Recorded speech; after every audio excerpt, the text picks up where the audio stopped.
চাঁপাইনবাবগঞ্জের বরেন্দ্র এলাকার ঝিলিম ইউনিয়নে গভীর রাতে এক অদৃশ্য দূষণের খেলা চলছে।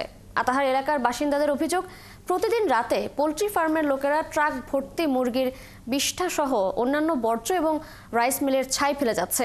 এতে একদিকে নষ্ট হচ্ছে কৃষি জমি, অন্যদিকে দুর্গন্ধে এলাকার পরিবেশ অসহনীয় হয়ে উঠছে। একে শ্রোকনের তথ্য ছবিতে প্রতিবেদন।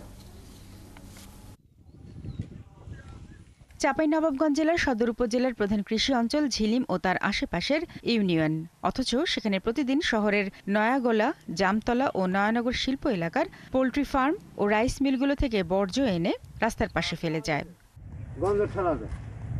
এতে জমির ফসল নষ্ট ও মাটির উর্বরতা কমে যাচ্ছে, বদলে যাচ্ছে পানির রং। এই রাস্তার পাশে এই পোল্ট্রির আবর্জনাগুলো ফেলা হচ্ছে, আমাদের স্কুল যেতে সমস্যা হচ্ছে। এমন গন্ধ করছে টিকা যায় না, যখন যেটা বাতাস বইছে সেখানে একেবারে লাগছে লাখের মধ্যে ঢুকে টিকা যায় না একেবারে। শুধু দুর্গন্ধই নয়, আশেপাশে ফেলে রাখা ছাইয়ের কারণে গাড়ি চালাতেও সমস্যা হচ্ছে এই পথ ব্যবহারকারীদের। এমন করে ছাই ফেলেছে, বাতাসে চোখ মুখ উড়ে যখন আসছে চোখ মুখ কানা হয়ে গেছে। চোখ ধরেন কি যে ঢুকিয়েছে, ছায়ের চোখ ঢুকিয়েছে, খচ করছে। কৃষকদের অভিযোগ, শিল্প বর্জ্যের স্তূপ বাড়তে বাড়তে কৃষি জমির আয়তন ছোট হয়ে যাচ্ছে। ছাই ফেলছে, ছাই পোলট্রির গু ফেলছে, আপনার জমি নষ্ট হয়েছে, জমি খাটো হয়েছে।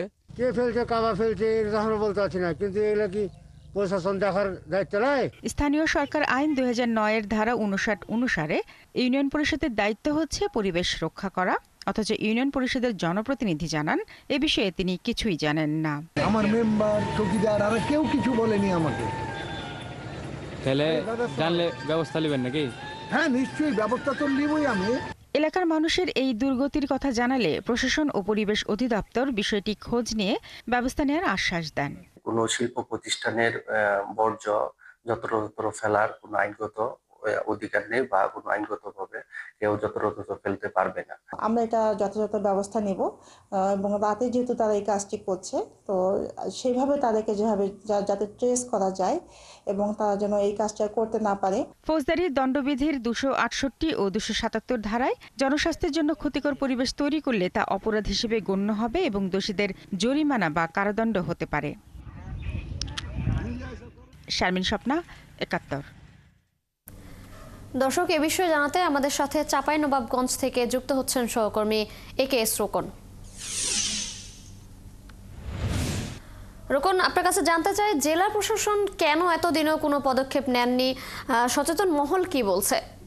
তৃষা, আমরা প্রতিবেদনে যেমনটি দেখছিলাম যে বরেন্দ্র যে এলাকা, যেখানে আমাদের ধান সহ বিভিন্ন ফসল উৎপন্ন হয়, মূলত এই জায়গায় পোল্ট্রি যে বর্জ্য সেগুলো এবং ছাই ফেলা হচ্ছে। এবং এ বিষয়ে আমরা যখন ধারণ করছিলাম ভিডিওগুলো, তখন কিন্তু জনগণের মধ্যে এক ধরনের হতাশা লক্ষ্য করেছি এবং জনপ্রতিনিধি বা প্রশাসনের কেউই কিন্তু, আমরা যখন বক্তব্য নিতে গেছি তখন পর্যন্ত তারা কেউই কিন্তু বিষয়টা জানতেন না। দুঃখজনক হলেও সত্য, কিন্তু এখন পর্যন্ত প্রশাসনের পক্ষ থেকে কোনো পদক্ষেপ নেওয়া হয়নি। তবে আমরা যখন ভিডিও ধারণ করেছি তারপর বিষয়টি প্রচার হলে কিন্তু সেগুলো ফেলা বন্ধ রয়েছে। আমি যদি আপনাকে একটু দেখানোর চেষ্টা করি যে রাস্তার পাশে যে জায়গাগুলো রয়েছে, যে পানি সরবরাহের যে ড্রেন, সে ড্রেনের পাশে, সেচ প্রকল্পের ড্রেনের পাশে যে জায়গাগুলো রয়েছে গর্ত, সেখানে কিন্তু এখনো বেশ কিছু বর্জ্য পড়ে রয়েছে। তবে এই বর্জ্য কিন্তু নতুন করে আর ফেলা হয়নি। যখন আমরা এই ভিডিওগুলো ধারণ করেছিলাম তারপর থেকে কিন্তু যারা রাতের অন্ধকারে শিল্প বর্জ্য ফেলে আসছে তারা কিন্তু আর এই এলাকায় ফেলতে আসেনি বা ছাইও আর নতুন করে ফেলা হয়নি। মূলত বরেন্দ্র এলাকার ঝিলিম ইউনিয়নের 3 থেকে 4টি স্পটে যে ক্ষেত রয়েছে, সে ক্ষেতের পাশে ছাইগুলো ফেলা হচ্ছে এবং এখন পর্যন্ত কিন্তু প্রশাসনের, আমরা কথা বলেছিলাম সেই এলাকার কৃষকদের সাথে, তারা কিন্তু বলছে এখন পর্যন্ত কোনো ব্যবস্থা নিতে প্রশাসনকে দেখা যায়নি। আমি কথা বলেছি চাঁপাইনবাবগঞ্জ পরিবেশ অধিদপ্তরের সহকারী পরিচালকের সাথে, তিনি আমাকে যেমনটি জানিয়েছেন যে তারা বিষয়টি খোঁজ খবর নিচ্ছেন এবং যারা পরিবেশ নষ্ট করার জন্য যে বর্জ্য ফেলছে, মুরগির বিষ্ঠা ফেলছে, সেগুলো বাইরে থেকে ট্রাকে করে নিয়ে ফেলা হচ্ছে এবং মূলত রাত 2টা থেকে ভোর 5টার মধ্যে ফেলা হচ্ছে।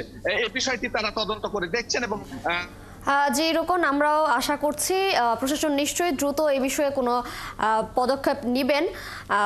দর্শক, যুক্ত ছিলেন আমাদের সহকর্মী একে রোকনের সাথে।